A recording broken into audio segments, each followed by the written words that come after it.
জজবাহালে দেখো যদি জজবাহালে বাজাও প্রেমের বাঁশি নবীর দরুদ পড়ো দিবানিশি। আমার নবীর প্রেমে পাগল হইলে নবীর প্রেমে পাগল হইলে আল্লাহ তাআলা খুশি। নবীর দরুদ পড়ো দিবানিশি। ওই আমার নবীর প্রেমে পাগল হইলে গো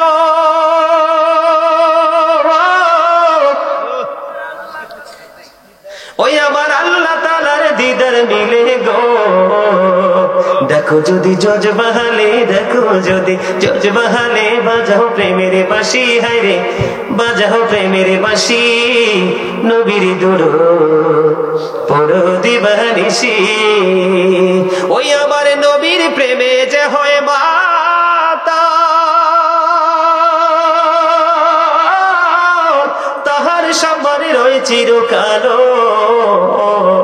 প্রমাণ আছে হযরত বিল্লাল প্রমাণ আছে হযরত বিল্লাল বাইন্দা প্রেমের রশি হায়রে বাইন্দা প্রেমের রশি নবীর দরুদ পড়ো দিবানিশি। ওই হযরত ওয়াস করুনি প্রেমিক ছিল গো। ওই আমার নবীর প্রেমে দাঁত ভাঙিল গো। জুবায় উপহার পাইল জুবায় উপহার পাইল হইয়া প্রেমে উদাসী নবীর দরুদ পড়ো দিবানিশি। মারহাবা কন্যা আরে আরে জোরে মারহাবা। এতক্ষণে মনে হয় যে আমি ওয়াজ শুরু করছি, মানে জজবাটা এমনই লাগতেছে। মারহাবা বলেন। আল্লাহ আমাদের সবাইকে এতক্ষণ যে আলোচনা করেছি যে কন্ডিশন গুলো আল্লাহর হাবিব আমাদেরকে দিয়েছেন সবগুলো কন্ডিশন মেনে আগামী কাল থেকে যেন আমরা নতুন জীবন শুরু করতে পারি। আল্লাহ যেন আমাদের সবাইকে কবুল করেন। সকলে বলুন আমিন। আরো যেন বলুন না আমিন। এখন মজা লাগতেছে না? এখন মনে হয়েছে যে আমার কাছে এক টুকরো চট্টগ্রাম, আমার কাছে মনে হয়েছে যে চান্দিনা নম্বরপুর পৌঁছায়, আমার কাছে মনে হয় যে এক টুকরো কি চট্টগ্রামে রাত যত গভীর হয়, আমি সবচেয়ে বেশি প্রোগ্রাম করি চট্টগ্রামে, চট্টগ্রামে রাত যত গভীর হয় প্রেম তত বাড়ে। আসলে তো প্রেমের মজা তো গভীরে, যত জনগণ কমবে প্রেম তত বাড়বে। এটাই চট্টগ্রামবাসীর মধ্যে এটা এখনো পাওয়া যায়। বাংলাদেশের রাজধানী হলো কি? Dhaka is the capital of Bangladesh. বাংলাদেশের রাজধানী কি? আর সুন্নিয়তের সিটি কোনটা? রাজধানী কোনটা? সুন্নিয়তের ক্যাপিটাল কোনটা? চট্টগ্রাম। ওখানে গেলে বুঝবেন প্রেম কাকে বলে। এমিয়া গজলে টান দিলে কেউর পকেটে হাদিয়ার স্থির থাকে না, কেউর পকেটে হাদিয়ার কি থাকে না, স্থির থাকে না। ঢাকাও এমনটি হয়। আমি নারায়ণগঞ্জ হরিপুরে এই জানুয়ারি 24 তারিখে ওই মাহফিলটাতে যাব। প্রথম বছর যখন গেছি মাহফিলের হাদিয়া ঠিক যত টাকা দিছে মাহফিলের হাদিয়া, পরে পকেট চাইয়া দিই গজলের হাদিয়া সেম টু সেম। মারহাবা বলেন। আসলে আমি হাদিয়া বলেন এটাকে বলি প্রেম। এখন তো আর ওই রকম গজল গাওয়া যায় না, কারণ বিভিন্ন বিষয়ের উপর আলোচনা করি। মানুষ এত এলোমেলো জীবন যাপন করছে, এগুলো দেখলে আফসোস লাগে। আমি আপনাদেরকে বলি হেদায়াত কিন্তু ভালোবাসা থেকে আসে। প্রেম না থাকলে আপনি কখনোই হেদায়াত পাবেন না। আমি আপনাদেরকে বলি, আপনারা তো নিশ্চয়ই কুমিল্লা যান না? একটা গজল গাইতেন? ঠিক আছে ভাই, আমি দেখছি তোমার শুরুতে জজবা ছিল একটা নিবিড় শান্ত জজবা। আমি যখন জিকির ধরছি তখন দেখছি যে তার মানে ভাবটা পুরো একটা মানে অন্যরকম একটা ভাব আমি তার মধ্যে দেখতে পাইছি। আমি গাইবো, আমি একজন রাইটার, আমার সিনাই গজলের অভাব নাই, একবারে 100% ফিল আপ আছে। আপনারা চাইলে শোনাবো, অসুবিধা নাই। আমি একদিন মানে এই যুগের ছেলেদেরকে নিয়ে কথা বলতে বলতে লাইব্রেরিতে আমি কিছু বই নিতে আসছিলাম। তো আসার পরে এক কান্দিরপাড় নিউ মার্কেটে এখন অনেকগুলো লাইব্রেরি হয়েছে, আপনারা যারা গিয়েছেন তারা দেখেছেন। তা আমি একদিন ওই যে এই যে জিন্স প্যান্ট পরে আছে, ওই জিন্স প্যান্টটার অপকারিতাটা কি, ক্ষতিটা কি, এই বিষয়টা নিয়ে আলোচনা করতেছিলাম। ছেলেটা মনে হয় ছেলেটা 8-এ না জানি 9-এ পড়ে, আমি জানি না। ছেলেটা বলল, হুজুর আমার তো অনেকগুলো জিন্স প্যান্ট, আম্মুর সাথে ঝগড়া করে আমি জিন্স প্যান্ট কিনি, আমার পছন্দ, কিন্তু আজকে দাঁড়িয়ে দাঁড়িয়ে দূর থেকে আমি শুনলাম আপনার বক্তব্যটা কোরআন এবং হাদিস দুটোর মধ্যে জিন্স প্যান্টকে অবৈধ বলে ঘোষিত হয়েছে। কি হয়েছে? জিন্স প্যান্টটা এটা অবৈধভাবে ঘোষিত হয়েছে। ওই ছেলেটা এসে আমাকে বলল, হুজুর এতদিন যে আমি পড়েছি আজকে থেকে আমি আর কোনোদিন এই প্যান্টটা পরবো না, আমি এটাকে আগুন দিয়ে জ্বালিয়ে দিব। যেটা আমাদের ইসলাম ধর্মের যে পোশাক, সেটাকে অ্যাটাক করে যে পোশাক, সেই পোশাককে আমি কি করব না, আর গ্রহণ। আমি আজকে গিয়ে সেটাকে পুড়িয়ে ফেলবো। আমি এতদিন যে পড়েছি সেই অপরাধটা মাফ হবে কিনা? আমি বলছি অবশ্যই মাফ হবে। কেন মাফ হবে? আল্লাহ বলেছেন আল্লাযীনা আমানু, যারা ঈমান এনেছে, ওয়া কানু ইয়াত্তাকুন, এবং তাকওয়া অবলম্বন করেছে, লাহুমুল বুশরা, তাদের জন্য সুসংবাদ, ফিল হায়াতিদ দুনিয়া, দুনিয়ার জীবনে, ও ফিল আখিরা, এবং পরকালের জীবনে। জোরে জোরে বলেন না সুবহানাল্লাহ। মানে আপনি ইমানদার হওয়ার পরে যদি মালিককে ভয় করতে পারেন, আল্লাহ বলেছে লাহুমুল বুশরা ফিল হায়াতিদ দুনিয়া ও ফিল আখিরা, তোমাদের জন্য সুসংবাদ, তাদের জন্য সুসংবাদ যারা ইমানদার হওয়ার পর অন্তরে ভয় কি করতে পেরেছে, জাগ্রত করতে পেরেছে। দুনিয়াও নিয়ামত, পরকালও নিয়ামত। জিন্স প্যান্টটা নিয়ে কেন বললাম? এটা কারবালার সাথে যুক্ত। ওমা নাউজুবিল্লাহ করেন, আরো জোরে নাউজুবিল্লাহ। কারবালার যে নেগেটিভ সাইড, মিয়া ভাই,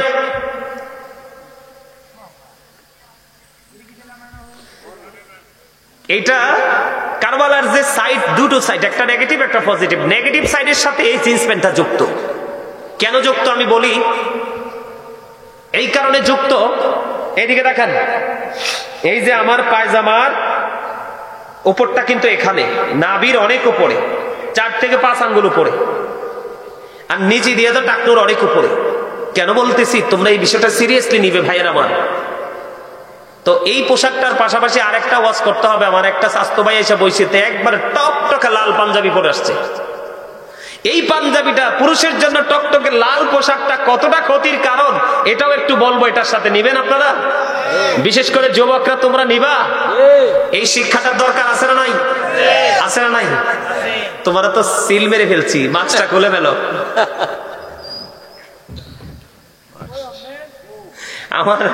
আমার দুষ্ট একটা স্বাস্থ্য ভাই আছে, ওই তার মতোই তারে দেখতে লাগে, এই জন্য আমার নজরটা তার দিকে বেশি।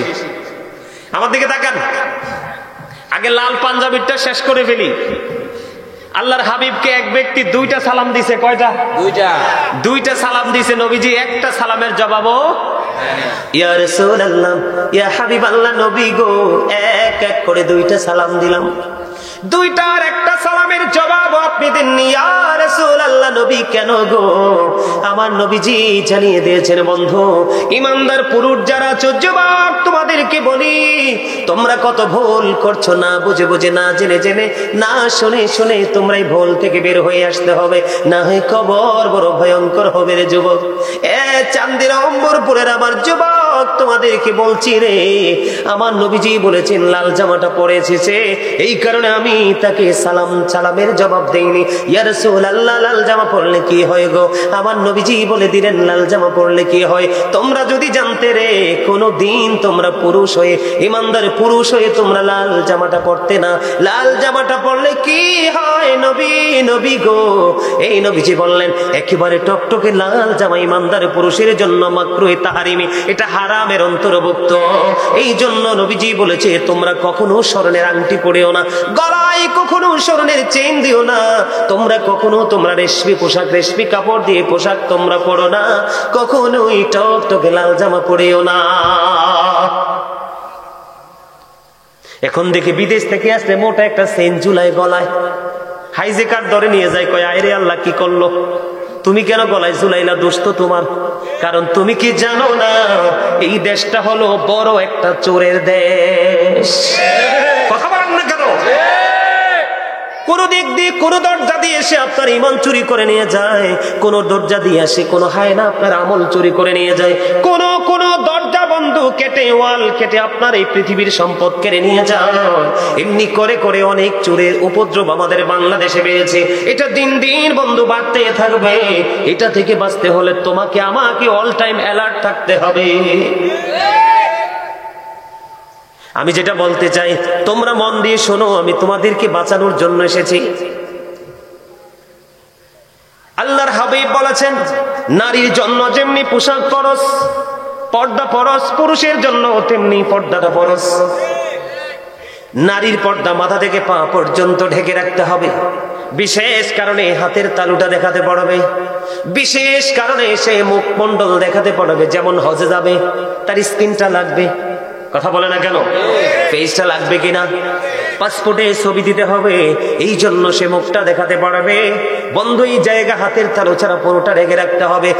আর বন্ধু উম্মরপুরের আমার যুবক, বিশেষ করে তোমাদেরকে আমি আমার স্টুডেন্টদের সাথে তুলনা করলাম, আমার স্টুডেন্ট তুললো আমার যুবক ভাইয়েরা, তোমরা সবাই শোনো গো, গোটা পৃথিবীর বুকে আমার যে ইমানদার মুমিন মুসলমান যুবক যুবক ফুটফুটে সুন্দর নুরানি চেহারার আমার ভাইয়েরা রে, তোমরা সবাই আমার কথাটা শোনো।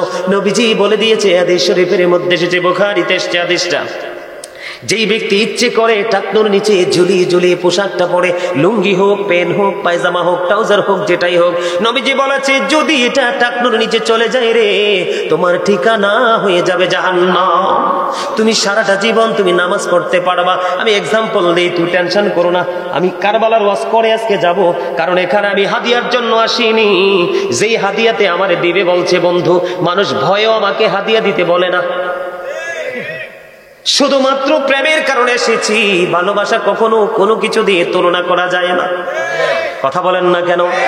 বন্ধু আমার নবী মসজিদে অবস্থান করতেছে, হঠাৎ করে তিনি দেখতে পাইলেন একটা মানুষ এসে নামাজের নিয়ত বেঁধে ফেললো।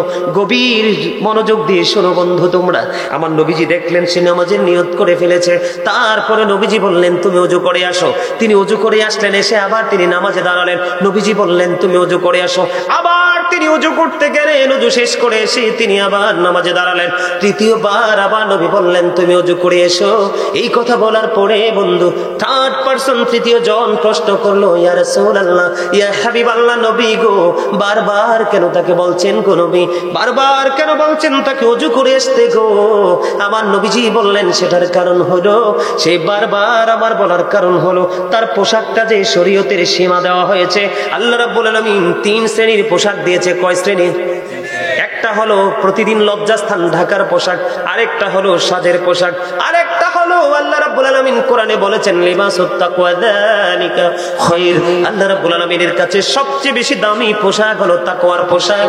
আবার নবীজি বললেন সেই যে পোশাক পরে আসছে শরীয়তের সীমা লঙ্ঘন করেছে, কিয়ামত পর্যন্ত নামাজ পড়তে পারবে, নামাজটা তার কবুল হবে না। তার কারণ হলো তার পোশাকটা টাকনুর নিচে চলে গেছে। নাউজুবিল্লাহ, নাউজুবিল্লাহ।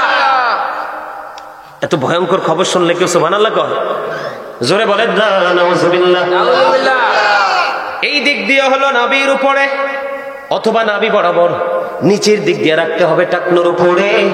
এই আমলটা আপনাকে আমাকে করতে হবে, অন্যথায় নামাজ দিয়ে কোনো লাভ হবে না। দেখেন আমাদের সমাজে নামাজি আছে, সুদও আছে, নামাজি আছে, ঘোষও আছে, নামাজি আছে, চুরিও আছে, নামাজি আছে, মানুষের হক নষ্ট করনেওয়ালা মানুষও আছে। আছে না নাই? এই জন্য বলেছি বন্ধু, আমি এই যে পোশাকটা, এটা সাংঘর্ষিক, আমি অন্যদিকে আর যাচ্ছি না। এই পোশাকটা নিয়ে আমি আপনাদেরকে বলছি, এই টাকনুর নিচে পোশাক পরা বন্ধ করবেন তো? নাভির নিচে পোশাক পরা বন্ধ করবেন তো? পোশাক দিয়েছে আল্লাহ লজ্জাস্থান ঢাকার জন্য। পোশাক পরার পরেও যদি লজ্জাস্থান দেখা যায়, তাহলে এর চেয়ে বড় হতভাগা আর কেউ হতে পারে না। আমি নিজেও দেখেছি অনেক জিন্স প্যান্ট পরনেওয়ালা নামাজ পড়ার সময় রুকুতে গিয়েছে, পিছনের দিক দিয়ে তার একবারে গোপন অঙ্গ দেখা গিয়েছে। হায়রে লজ্জা, যার লজ্জা নাই তার ঈমানও কিন্তু নাই। বলে হুজুর এখানে কেন বললেন? কারবালার সাথে যুক্ত। আমার দিকে তাকান, আমি কারবালায় ঢুকতে চাই। কারবালা হয়েছে 61 হিজরিতে। কোন হিজরিতে? 61 হিজরিতে কারবালা হয়েছে। আর এই কারবালার নির্মম ঘটনা ঘটিয়েছে বন্ধু ইয়াজিদ। ইয়াজিদের বাবা আমির মুয়াবিয়া আমার নবীর একজন প্রিয় সাহাবী ছিল, কিন্তু ইয়াজিদ ছিল অত্যন্ত দুষ্ট। তিনি দুষ্ট হয়েছে কেমন করে আমি আপনাদেরকে বলি। আমাদের মা বোনেরা দেখবেন পাতলা পোশাক পরা পছন্দ করে। নবীজি বলেছেন যেই মহিলা পোশাক পরার পরেও বন্ধু তার বডি দেখা যায়, নবীজি বলেছেন ওই মহিলাটা উলঙ্গিনী ল্যাংটা নারী। যেই পোশাক, যেই পুরুষ পোশাক পরার পরেও, লুঙ্গি পরার পরেও, প্যান্ট পরার পরেও, ট্রাউজার পরার পরেও সামনের দিক দিয়ে তার গোপন অঙ্গ দেখা যায়, পিছনের দিক দিয়ে তার লজ্জাস্থান দেখা যায়, আমি বলবো সেটাও ল্যাংটা পুরুষ।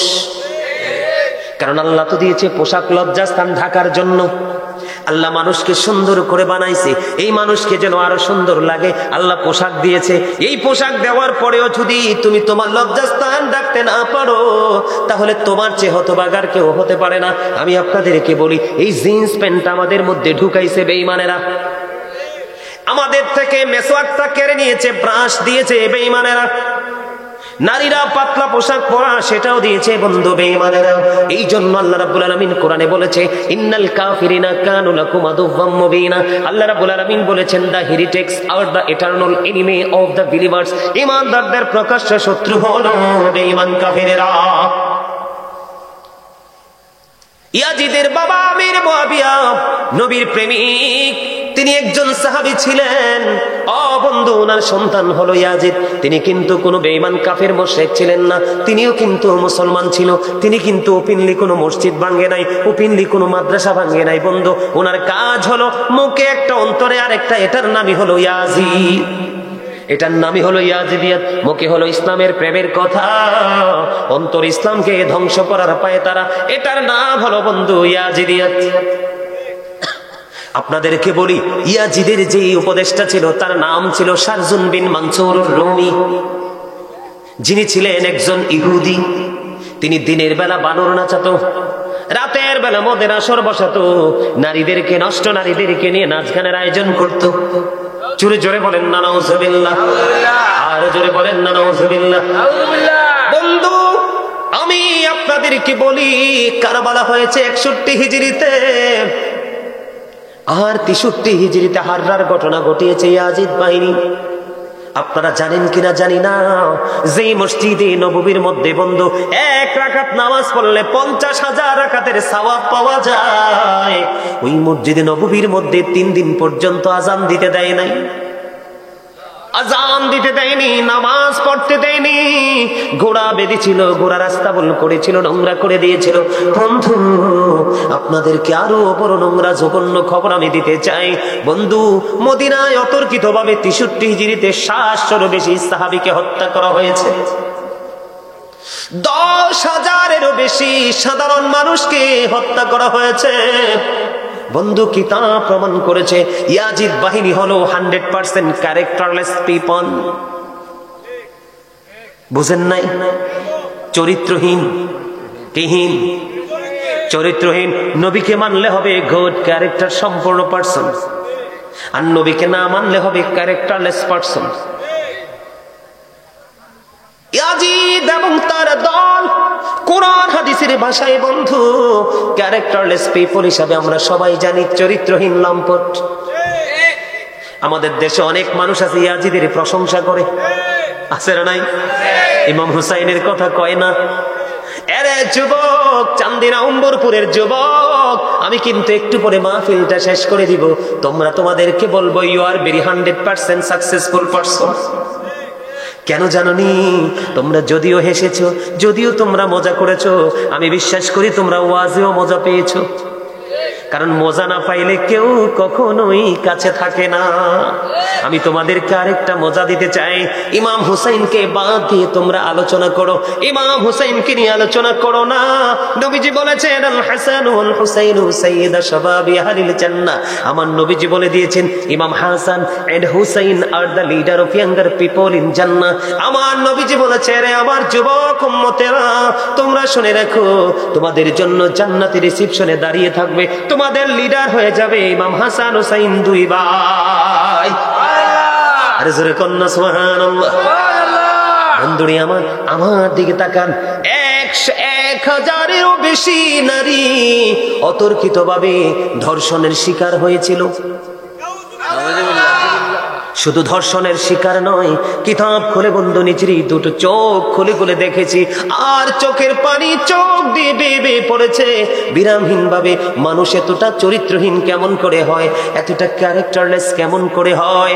বন্ধু, 61 হিজরিতে কারবালা হলো, 63 হিজরিতে 1,000-এরও বেশি মহিলা ইয়াজিদ বাহিনীর তাণ্ডবে অবৈধ সন্তান প্রসব করেছে। যেই জিনা, যেই সমকামিতা, যেই ব্যভিচার ছিল লূত আলাইহিস সালামের জামানায়। নাউজুবিল্লাহ বলেন না, আরো জোরে বলেন নাউজুবিল্লাহ। এখনো আমাদের দেশে বলৎকার আছে না নাই? জিনা আছে না নাই? লজ্জাস্থান দিয়ে বন্ধু, বন্ধু শারীরিক ফিজিক্যাল মেলেমেশা আছে না নাই? এই বন্ধু, এগুলা বড় নোংরা জিনিস, অত্যন্ত খারাপ জিনিস। বন্ধুরে আমার, এগুলো কখনোই নবীর উম্মত হতে পারে না। এগুলো হলো ইয়াজিদের উত্তরসূরি। কথা বলেন না কেন? আরে জোরে বলেন। এখন আসেন আমার দিকে। এতগুলো কথা আমি কেন বললাম? মানে ইয়াজিদের চরিত্র বোঝানোর জন্য। কোন ইমানদারের উপদেশটা যদি ইমানদার হয়, ইমান আমল ঠিক থাকবে। কোন ইমানদারের উপদেশটা যদি করবে ইমান হয়, কখনোই কোন মানুষ ঠিক থাকতে পারবে না। বন্ধুরে আমার, আমি আপনাদেরকে বলবো 61 হিজরির যে মর্মান্তিক ঘটনা, বন্ধুরে আমার, হযরত আলী আকবর যখন, আমি একবারে মর্মান্তিক জায়গাটা নিয়ে একটুখানি বলতে চাই, আমার দিকে তাকান। হযরত আলী আকবর একক যুদ্ধ করতে করতে করতে করতে করতে করতে একক যুদ্ধ, হযরত আলী আকবরের পালা আসলো বন্ধু। হযরত আলী আকবরের পালা যখন আসলো, হযরত আলী আকবর যখন তিনি যুদ্ধের ময়দানে গেলেন, হযরত হুসাইন রাদিয়াল্লাহু তাআলা আনহু তাকে আদর করে তাকে যুদ্ধের ময়দানে বন্ধু কি করলেন? পাঠিয়ে দিলেন।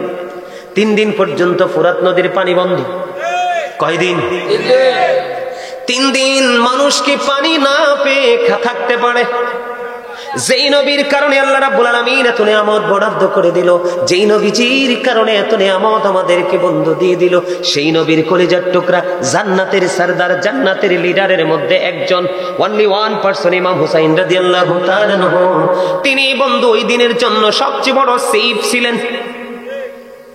কিন্তু ওনার জন্য, ওনার দলের জন্য 3 দিন পর্যন্ত ফুরাত নদীর পানি বরাদ্দ ছিল না বন্ধু। পশু পাখি বেঈমান কাফের পড়তে বসি, এমন যতবার এই কিতাবটা নিয়ে বসেছি বন্ধু, ততবার কিতাবের মধ্যে বন্ধু চোখের পানি পড়েছে এবং বন্ধুর দাড়িগুলো ভিজে গেছে। সহ্য করা যায় না, সহ্য করা যায় না। 3 দিন পর্যন্ত ফুরাত নদীর পানি বন্ধ পায় না। 3 দিন পর্যন্ত ফুরাত নদীর পানি বন্ধ করে দিল। এরপরে সত্যের পক্ষে লড়াই তারা ছাড়েনি। এখান থেকে আমরা ইসলাম প্রিয় যারা, তারা যুদ্ধ শিখেছি, ঠিক কিনা বলেন? এমনি করে করে বাবার কাছে আসলেন। বাবা গো, বাবা হলেন হযরতে হুসাইন রাদিয়াল্লাহু তাআলা আনহু। বাবা, ও বাবা, আমাকে একটা ফোঁটা পানি দাও, আমি আবার পুনরায় যুদ্ধের ময়দানে যাব, তাদের উপর হায়দারি আক্রমণ চালাবো। এবার বন্ধু আমার নবীজির কলিজার টুকরা হযরত আলী মুকাম ইমাম হুসাইন রাদিয়াল্লাহু তাআলা আনহু, তিনি কি করলেন? বাবা, বাবা গো, আমি কেমন করে তোমাকে পানি দিব গো? আজকে তোমার মতো আমিও তো 3 দিন তৃষ্ণার্ত, আমার কাছে তো কোনো পানি নেই। বন্ধু আমার নবীজি প্রায় সময় ইমাম হুসাইনের দিকে নবীজির পবিত্র জিহ্বা মোবারক বের করে দিতেন। ইমাম হুসাইন রাদিয়াল্লাহু তাআলা আনহু আমার নবীজির পবিত্র জিহ্বা মোবারক চেষে ওনার মধ্যে একটা প্রশান্তির একটা ফিলিংস তিনি আনতে পারতেন। এই দৃশ্য দেখি ইমাম হুসাইন রাদিয়াল্লাহু তাআলা আনহু আলী আকবরের দিকে কি করলেন? আলী আকবরের দিকে শুষ্ক জিহ্বাটা বের করে দিল। ও বন্ধু হযরত আলী আকবর আমার কলিজার টুকরা হুসাইন রাদিয়াল্লাহু তাআলা আনহু শুষ্ক জিহ্বাটা বন্ধু চুষলেন, কিন্তু জিহ্বায় তো কোনো রস নাই। জোরে জোরে বলেন না আল্লাহু আকবার, আরে জোরে বলেন না আল্লাহু আকবার। যারা সত্যের জন্য, ইসলামের জন্য, ইসলামের ঝান্ডা উড্ডীন করার জন্য যাদের জীবনকে এমন ভাবে শহীদি মর্যাদার দিকে বন্ধু ইচ্ছে করে ধাবিত করে দিয়েছে, তাদেরকে কিছু বললে কি মানা যায়? সহ্য করব আমরা? কথা বলেন, সহ্য করব? সহ্য করা যায় না, কারণ তাদেরকে ভালোবাসা আমাদের জন্য ফরজ। এই ফরজ ছাড়লে আপনার বাকি কোনো ফরজ কবুল হবে না। বন্ধুরে আমার, এবার কি করলেন? বাবার শুষ্ক জিহ্বাটা চষলেন। চষতে চষতে তিনি আবার কি করলেন? যুদ্ধের ময়দানে গেলেন। যুদ্ধের ময়দানে যখন তিনি তীরের আঘাত খেলেন, ও বন্ধু কারবালার ময়দানে ধুলাবালি ঝরতে থাকলো। বন্ধু এত রৌদ্রের এত বেশি তীব্রতা ছিল, ধুলাবালি উঠতেছে। বন্ধু ইমাম হুসাইন রাদিয়াল্লাহু তাআলা আনহু ডাক শুনতে পেলেন, সঙ্গে সঙ্গে গেলেন ওখানে। ওখানে গিয়ে দেখলেন ওনার কলিজার টুকরা শাহাদাত বরণ করেছে। ইন্না লিল্লাহি ওয়া ইন্না ইলাইহি রাজিউন। তখন হযরত হুসাইন রাদিয়াল্লাহু তাআলা আনহু হযরত আলী আকবরের পবিত্র নিথুর দেহ মোবারক তিনি কি করলেন? কাঁধে করে তাঁবুর নিচে আসলেন। এবার হাসান রাদিয়াল্লাহু তাআলা আনহুর সন্তান হযরত কাসেম রাদিয়াল্লাহু তাআলা আনহু বের হয়ে আসলেন। চাচা, চাচা গো, ও চাচা, আমাকে অনুমতি দাও, সত্যের পথে যুদ্ধ করে আমিও শাহাদাতের মর্যাদা পেতে চাই। এবার বন্ধু হযরত কাসেম রাদিয়াল্লাহু তাআলা আনহু চলে গেলেন, উনিও যুদ্ধের ময়দানে শহীদ শহীদ হয়ে গেল। শহীদ হওয়ার পরে আবার ওই চাচা ইমাম হুসাইন দৌড়ে চলে গেল, বাবা গো তোমাকে আমি দুর্বল হয়ে পড়েছি, তোমাকে আমি সাহায্য করতে পারলাম না। নিজের সন্তানের সাথে বন্ধু হযরতে কাসেম রাদিয়াল্লাহু তাআলা আনহুর দেহটাও তাবুর সামনে রাখলো। জোরে জোরে কন্যা ইন্না লিল্লাহি ওয়া ইন্না ইলাইহি রাজিউন। বন্ধু এবার কি করলেন, এর মধ্যে ইমাম হুসাইন শহীদ হওয়ার পূর্বে বন্ধুরে আমার হযরতে আলী আসগরকেও শহীদ করে দিয়েছে। নাউজুবিল্লাহ বলেন না। নাউজুবিল্লাহ। বন্ধু শহীদ হয়ে গেল, সব ফায়সালা শেষ। একমাত্র এবার বাকি আছে কে? ইমাম হুসাইন রাদিয়াল্লাহু তাআলা আনহু। ইমাম হুসাইন রাদিয়াল্লাহু তাআলা আনহু যে যুদ্ধের ময়দানে যাবে, ইয়াজিদ বাহিনী কোনোভাবে সাহস করছে না ইমাম হুসাইনের দিকে আক্রমণ, একক যুদ্ধ করতে। একটা পর্যায়ে দেখতে দেখতে দেখতে দেখতে বন্ধু এবার কি করলো, ইমাম হুসাইন যখন যুদ্ধের ময়দানে নেমে গেল, চতুর্দিক থেকে ইয়াজিদ বাহিনী ওনার কাছে চলে আসলো। আক্রমণ যখন শুরু করলো, আক্রমণ করতে করতে করতে করতে বন্ধু ওনার কাছ পর্যন্ত চলে গেল। যাওয়ার পরে আবার ডাক দিয়ে বললো, এখন কি নামাজের সময়? সুবহানাল্লাহ বলেন না। এখন নামাজের সময়।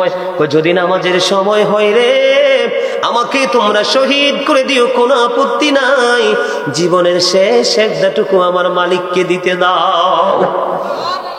জোরে কন্যা সুবহানাল্লাহ। এবার ইমাম হুসাইন রাদিয়াল্লাহু তাআলা আনহু বন্ধু কি করলেন, তিনি যুদ্ধের ময়দানে ওই যুদ্ধক্ষেত্রে তিনি নামাজ আদায় করলেন। নামাজটা আদায় করার পরে এবার সীমার ওনার বুকের উপর চেপে বসলো।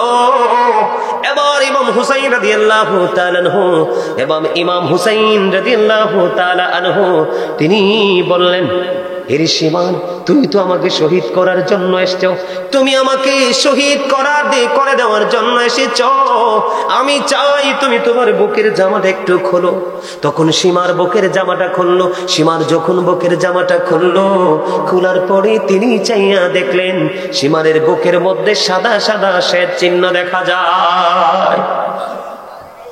নাউজুবিল্লাহ বলেন। ওনারটা ঠিক আছে, জোরে বলেন নাউজুবিল্লাহ। নাউজুবিল্লাহ। যখন সীমনের জামাটা খুললাম, সীমনের জামা খোলার পরে যখন বন্ধু তার বুকের জামা খুললো, খোলার পরে দেখতে পাইলেন তার বুকের মধ্যে সাদা সাদা শ্বেত চিহ্ন দেখা যায়। এটাকে হাদিস শরীফের মধ্যে আছে, কখনো কখনো এটাকে কুষ্ঠ রোগ বলা হয়েছে, কখনো কখনো এটাকে আবার ডবল রোগ বলা হয়েছে। আমরা কিন্তু এটাকে শ্বেত রোগ হিসাবে চিনি, ঠিক কিনা বলেন? মানুষের শরীর সাদা হয়ে যায় এমন আছে না? এটাকে হাদিসের ভাষায় কুষ্ঠ রোগ বলা হয় বন্ধু।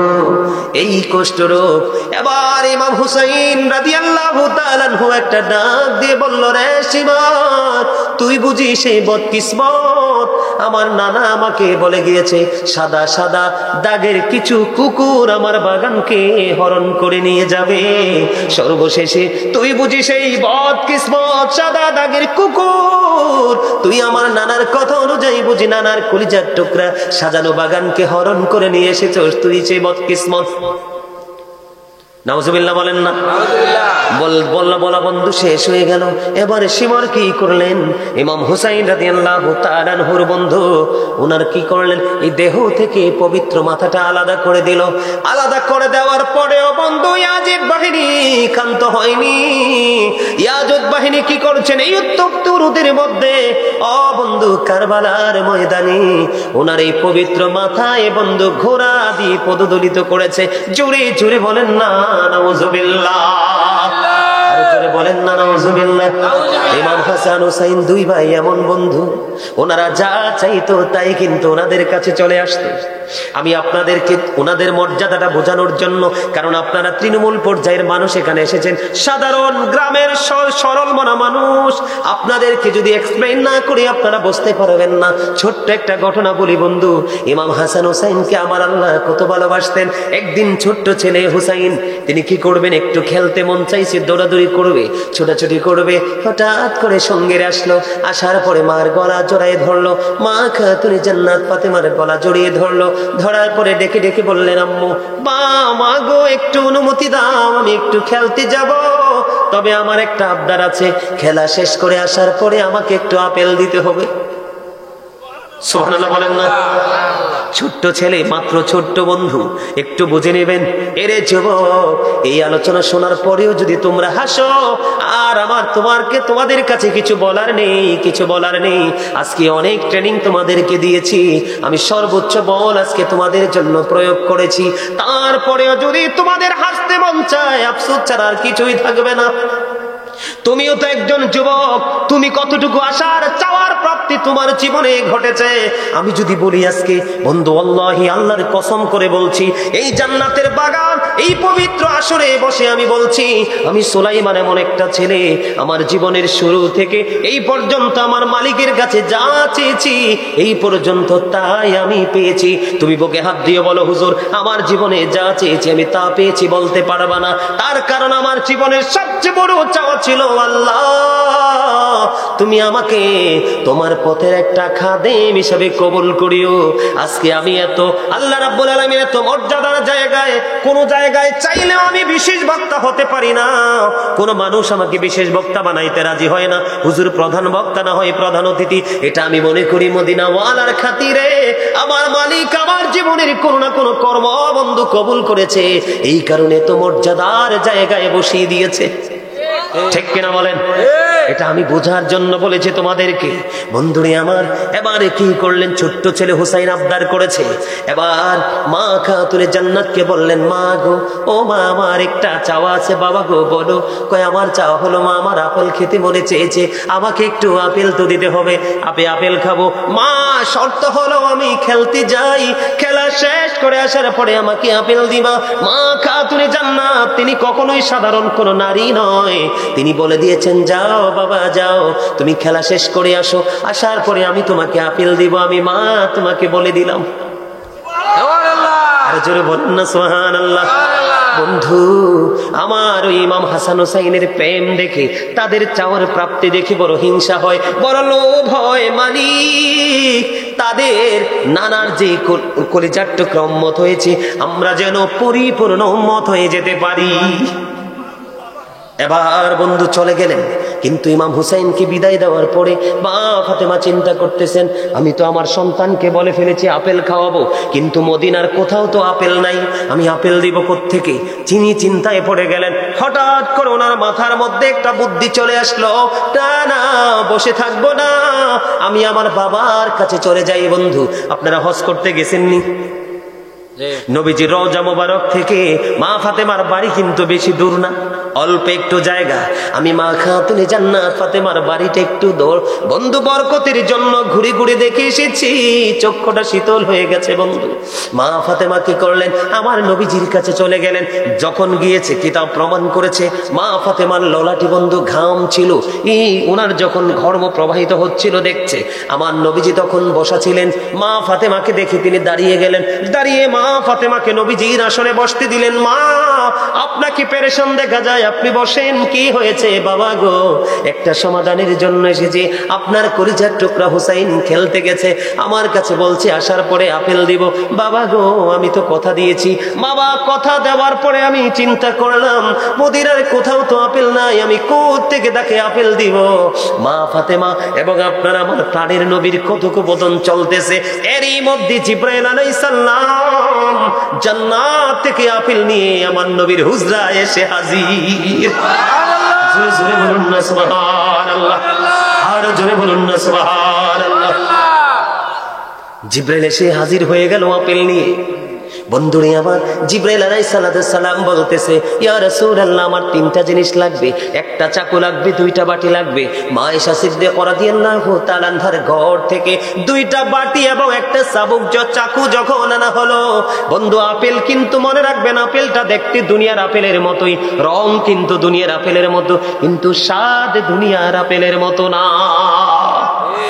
তখন কি করলেন, আপেলটাকে অর্ধেক করলেন। খেয়াল করেন, আপেলটাকে অর্ধেক করা হলো, অর্ধেক করে অর্ধাংশ একটা বাটির মধ্যে রাইখা আরেকটা দিয়ে ঢেকে দেওয়া হলো, আর অর্ধাংশ আপনারা আমার প্রাণের নবীজির হাত মোবারকে তুলে দেওয়া হলো। এবার কি করলেন, মা ফাতেমা আপেল নিয়ে চলে গেলেন, ইমাম হুসাইন চলে আসলো, আপেল দিলেন, মা ফাতেমা আপেল দিলেন। আপেলটা দেওয়ার পরে এবার মা ফাতেমা ইমাম হুসাইন দেখে দেখে বলছে, আম্মু, মা গো, এত আপেল তো জীবনে কোনো কোনোদিন খাইনি, এখন থেকে প্রতিদিন আমাকে আপেল দিতে হবে। মা ফাতেমা একটা ডাক দিয়ে বললেন, বাবা বাবা গো, এই আপেল তো আমি আনিনি, তোমার নানার কাছে আল্লাহ রাব্বুল আলামিন জান্নাত থেকে পাঠিয়েছে। জোরে জোরে বলেন না সুবহানাল্লাহ। এখানে আমি একটা কথা আপনাদেরকে বলে রাখি, এটার সাথে আপনাদেরকে একটা জিনিস যুক্ত করতে চাই। এই যে দুইজন যুবক বারবার কথা বলতেছো, এই যে দুইজন যুবক আমার দিকে তাকাও, ইমাম হুসাইনের জন্য যেমনি ভাবে জান্নাত থেকে আপেল চলে এসেছে, তোমরা শুধু তোমাদের জীবনে হক্কানি কোন আলেম, হক্কানি কোন আল্লাহর প্রিয় বান্দা, আল্লাহর ওলির সাথে প্রেমের দড়ি লাগাইয়া কবরে যাও। আল্লাহ রাব্বুল আলামিন বলেছেন, ইনদা রাব্বিহিম ইরযাকুন। হাসান হুসাইনি কাফেরার অন্তর্ভুক্ত হয়ে কবরের মধ্যে আসো। আমি আল্লাহ সূরা বাকারাতে জানিয়ে দিলাম, আমি আল্লাহ রাব্বুল আলামিন তোমাদের জন্য জান্নাতি খাবার বরাদ্দ করে দিলাম। জোরে বলুন না সুবহানাল্লাহ। বন্ধুরে আমার, এবার কি করলেন? আপেল খাবার পরে যখন শুনলেন নানা ব্যবস্থা করেছে, এবার জলদি করে চলে আসলেন, নানার কাছে আসলেন, নানা গো, এখন থেকে প্রতিদিন এই আপেল আমাকে দিতে হবে। আমার নবী, আপনার নবী, দু জাহানের বাদশা নবী সরকারে মদিনা, তিনি বলে দিয়েছেন, নানা গো, তোমার জন্য আপেলের ব্যবস্থা হয়ে গেছে, যাও। ইমাম হুসাইন নাচতে নাচতে খুশিতে বিদায় নিয়ে আসলেন। কিন্তু রহস্য হলো, ওই যে অর্ধেকটা আপেল একটা বাটির মধ্যে রাইখা আরেকটা দিয়ে ঢেকে দেওয়া হয়েছে। সুবহানাল্লাহ বলেন না? আল্লাহু আকবার বলেন। আল্লাহর হাবিবকে জিবরাইল আলাইহিস সালাম বলেছেন, ইয়া রাসূলুল্লাহ, ইয়া হাবিবাল্লাহ, নবী গো, ও প্রাণের নবী, এই আপেলটার কারণ হলো এই যে অর্ধাংশ আমি ঢেকে দিলাম, এই অর্ধাংশ প্রতিদিন শুধু বাটি ঢাকনাটা একবার সরাইতে পারবে, দুইবার না। এবার তো চলতে থাকলো। এই আপেলের বাটিটা যখন নিয়ে গেলেন, পরের দিন বন্ধু আপেলের ঢাকনা সরাইলো, রাখছে কিন্তু অর্ধেক। এখন চাইয়া দেখে পুরো আপেলটা গোটা আস্তা হয়ে আছে। জিবরাইল আলাইহিস সালাম দেখিয়ে দিয়েছেন, প্রতিদিন এইভাবে অর্ধেকটা কাটবেন, কেটে খাবেন, আর বাকিটা এমনি করে করে বন্ধু, এমনি করে করে ঢেকে রাখবেন। এমনি করে করে প্রতিদিন একবার ঢাকনা সরায়, চাইয়া দেখে আপেল গোটা, পরের দিন ঢাকনা সরায়, চাইয়া দেখে আপেলটা গোটা। এমনি করে করে করে করে বন্ধু দুইটা বছর চলে গেল। 2 বছর পর্যন্ত আপেলটা যখন ঢাকনা সরায়, আপেলটা দেখে আস্তা অর্ধাংশ খায় আর অর্ধাংশ ঢেকে রাখে। আর বন্ধুরে আমার, কিন্তু সবচেয়ে বড় মজার খবর হলো, প্রতিদিন প্রতি মুহূর্ত এই আপেল প্রতিদিন একবার করে তারা সরিয়ে সরিয়ে ভক্ষণ করেছে। প্রতিদিনের স্বাদ কিন্তু একরকম ছিল না। এই 2 বছরে এক এক দিন এক এক রকম স্বাদ, প্রতিদিনে ভিন্ন ভিন্ন স্বাদ ছিল। 2 বছর যখন চলে গেল, 2 বছর পরে ওই আল্লাহর দেওয়া কুদরতি আপেল আবার অদৃশ্য হয়ে যায়। সুবহানাল্লাহ। এটা হলো সেই হুসাইন, সেই হুসাইন যুদ্ধের ময়দানে বন্ধু যুদ্ধ করে শহীদ হচ্ছে। বন্ধুরে আমার, এবার কি করলেন? যুদ্ধের ময়দানে সীমার যখন মাথাটা আলাদা করে ফেললো, সীমার ওই গোড়া দিয়ে পদদলিত করলো ওই পবিত্র মাথাটা। এবার ইয়াজিদ বাহিনী তো খুশি, ইমাম হুসাইনকে শহীদ করে ফেলেছে। ইমাম ইয়াজিদের কাছ থেকে তারা পুরস্কার নেবে, কিন্তু পুরস্কার ইয়াজিদ বাহিনীকে ইয়াজিদ দেয় নাই। এবার কি করলো? ইয়াজিদের বাড়ির দিকে ইমাম হুসাইনের মাথাটা নিয়ে রওনা হলো। খেয়াল করবেন কিন্তু যখন বন্ধুরে আমার, ইমাম হুসাইন যখন শাহাদাত বরণ করলো, তখন সঙ্গে সঙ্গে সূর্যগ্রহণ হয়েছিল। সূর্যগ্রহণ হলে পৃথিবী কি অন্ধকার হবে না আলোকিত? কথা কন না কেন? আপনারা কি এগুলো বুঝেন না? সঙ্গে সঙ্গে বন্ধু সূর্য গ্রহণ হয়েছিল, আকাশ ঘোর অন্ধকার হয়ে গেছিল। ও বন্ধু, মনে হয়েছিল তখনই কিয়ামত কায়েম হয়ে যাবে। বন্ধু, হাদিসের রাবী বলেছেন, আমি নিজ কানে শুনেছি, জিনেরা পর্যন্ত ইমাম হুসাইনের শহীদের সঙ্গে সঙ্গে ক্রন্দন করেছে। সিরিয়ার যে কোনো পাথর বন্ধু সরাইলে, ইমাম হুসাইন রাদিয়াল্লাহু তাআলা আনহু যখন শহীদ হয়েছিল, সিরিয়ার যে কোনো পাথর সরাইলে পাথরের নিচ থেকে তাজা রক্ত প্রবাহিত হতো। বন্ধু, আকাশ কেঁদেছে, বাতাস কেঁদেছে, আসমান কেঁদেছে, জমিন কেঁদেছে, শাহাদাতে কেউ স্থির থাকতে পারেনি। আমি আপনাদেরকে এখানে আর একটা মজার খবর বলি।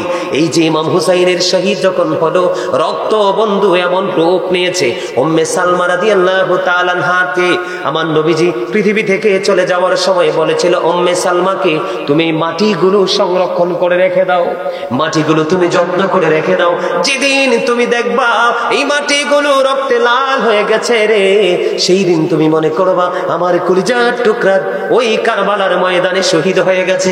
সত্যি সত্যি বন্ধু, ইমাম হুসাইন যেদিন শাহাদাত বরণ করেছিল, উম্মে সালমাকে যে মাটি আবার নবী দিয়েছিল, ওই মাটিগুলো ধরে দেখেছিলেন, ওই মাটিগুলো রক্তে লালে লাল হয়ে গেছে।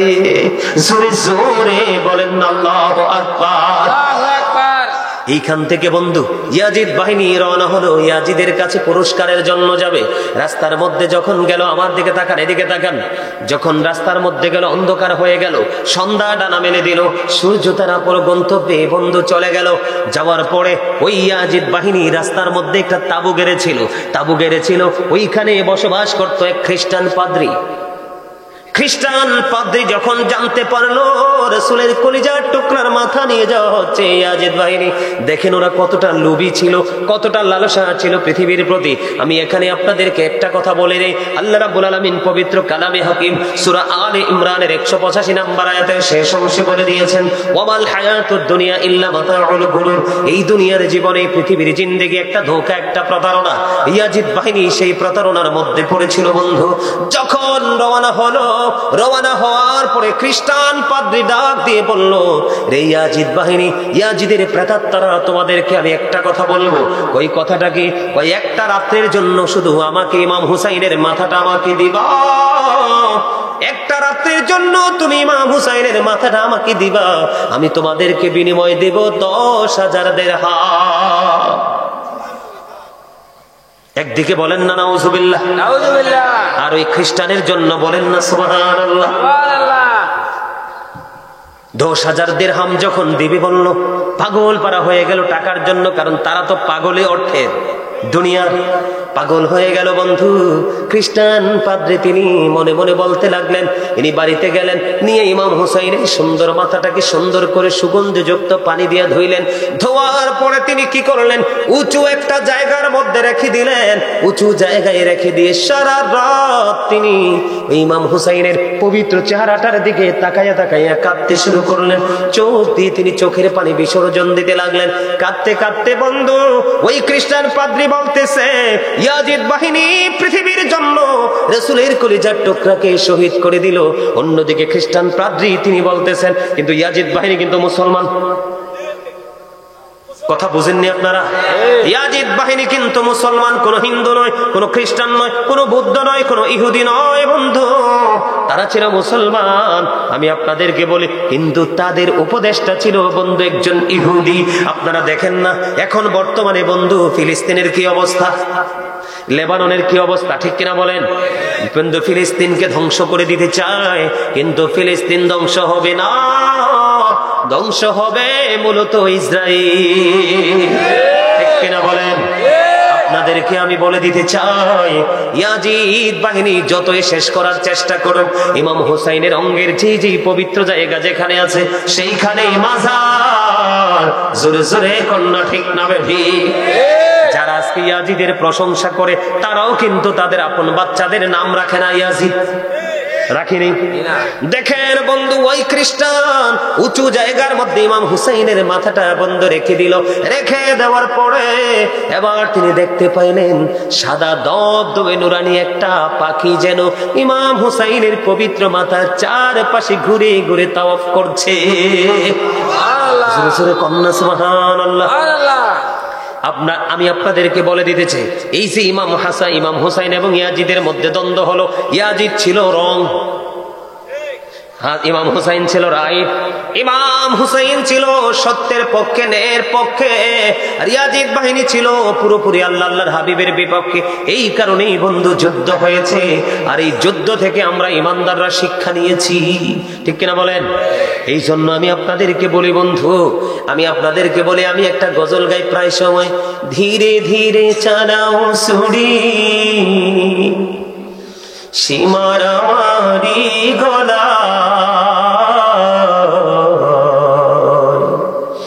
জয়নাল আবদিনের কান্দন শুনতে দাও না রে আমায়, ধীরে ধীরে চালাও ছুরি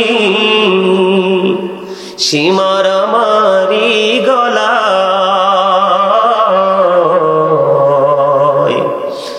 জয়নাল আবদিনের কান্দন শুনতে দাও না রে আমায়। আমার নানা নবী ছিলেন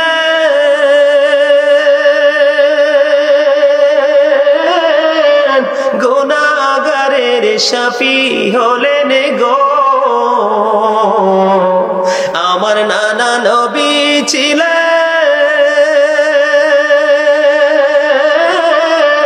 গুনাহগারের শাফি হলেন গো, এই গলায় দিতেন চুমা নানাজি সদা, জয়নাল আবদিনের কান্দন শুনতে দাও না রে আমায়। কোথায় রইলেন মা জননী,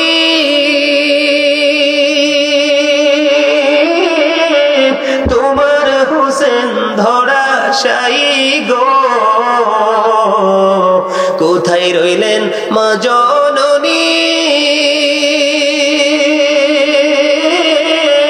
তোমার হোসেন ধরাশায়ী গো, সীমার বসিল মাগো আমারি সিনায়, জয়নাল আবদিনের কান্দন শুনতে দাও না রে আমায়। দুধের শিশু কচি কচি কাঁদিতেছেন পানি পানি গো, পানির লাগি বিষের তীরে কলিজা সেদা, জয়নাল আবদিনের কান্দন শুনতে দাও না গো আমায়। ধীরে ধীরে চালাও ছুরি সীমার আমারি গলা, জয়নাল আবদিনের কান্দন শুনতে দাও না রে আমায়। মারহাবা বলেন, আর জোরে বলেন না মারহাবা। সম্মানিত উপস্থিতি, অনেক লম্বা সময় হয়ে গেছে, অনেক লম্বা সময়, আমি আর আলোচনা করব না। আপনারা যদি বিস্তারিত কারবালার আলোচনা শুনতে চান, অনলাইনে আমার একাধিকবারে আলোচনাটা করা আছে, গুরুত্বপূর্ণ যে জায়গাগুলো এগুলো নিয়ে আলোচনা করেছি। আমি আপনাদেরকে শুধু এইটুকু বলতে চাই, জীবন যতদিন আছে ততদিন আমরা সত্যের পক্ষে থাকব, মিথ্যার বিপক্ষে লড়াই করে যাব। এটাই হলো আমাদের আদর্শ, এটাই হলো ইমাম হুসাইনের আদর্শ, এটাই হলো আপনার আমার প্রাণের নবীর শিক্ষা। তাহলে আমরা দুনিয়া এবং আখিরাত উভয় জাহানে আমরা সফল হতে পারবো। কথা কি বুঝতে পারছেন? আর জোরে বলেন, বুঝতে পারছেন? সম্মানিত উপস্থিতি, সবাইকে বিনীতভাবে অনুরোধ করবো, সকলে 5 ওয়াক্ত নামাজ পড়বেন, হালাল পথে রোজগার করবেন, মা বাবার সাথে ভালো আচরণ করবেন, আর এই মাহফিলটা আপনারা প্রতিনিয়ত ধরে রাখার চেষ্টা করবেন। কারণ এই মাহফিলের মাধ্যমে এত বেশি উপকৃত হয় কবরবাসী, যেটা আপনি কল্পনাও করতে পারবেন। আবার যখন আপনি আমি চলে যাব, আপনার আমার পরবর্তী জেনারেশনকে যখন আমরা এই শিক্ষাটা দিয়ে যাব, ট্রেনিংটা দিয়ে যাব, তখন কিন্তু ওরাও আবার আমরা চলে যাওয়ার পরে তারা এই আমলগুলো করবে। ঠিক না? ঠিক। সম্মানিত উপস্থিতি, আমার আলোচনায় যদি আপনারা কি কষ্ট পেয়ে থাকেন, আল্লাহর হস্তে ক্ষমা করে দিবেন। যদি ভালো লেগে থাকে আমল করার চেষ্টা করবেন। বিশেষ করে চেষ্টা করেছি আজকের জন্য গুরুত্বপূর্ণ বিষয় ছিল দুনিয়া এবং আখিরাতে কিভাবে আমরা সুখী হতে পারবো সেই বিষয়ের উপর আলোচনা। আপনারা সেই আলোচনাগুলোকে স্মরণ রেখে বাস্তব জীবনটাকে বাস্তবায়ন করার চেষ্টা করবেন। আল্লাহ যেন আমাদের সবাইকে সেই তৌফিক দান করে, সকলে বলেন আমিন। আমি তাবারুক আছে, তাবারুক আছে, এই তাবারুক আছে। তোমরা যারা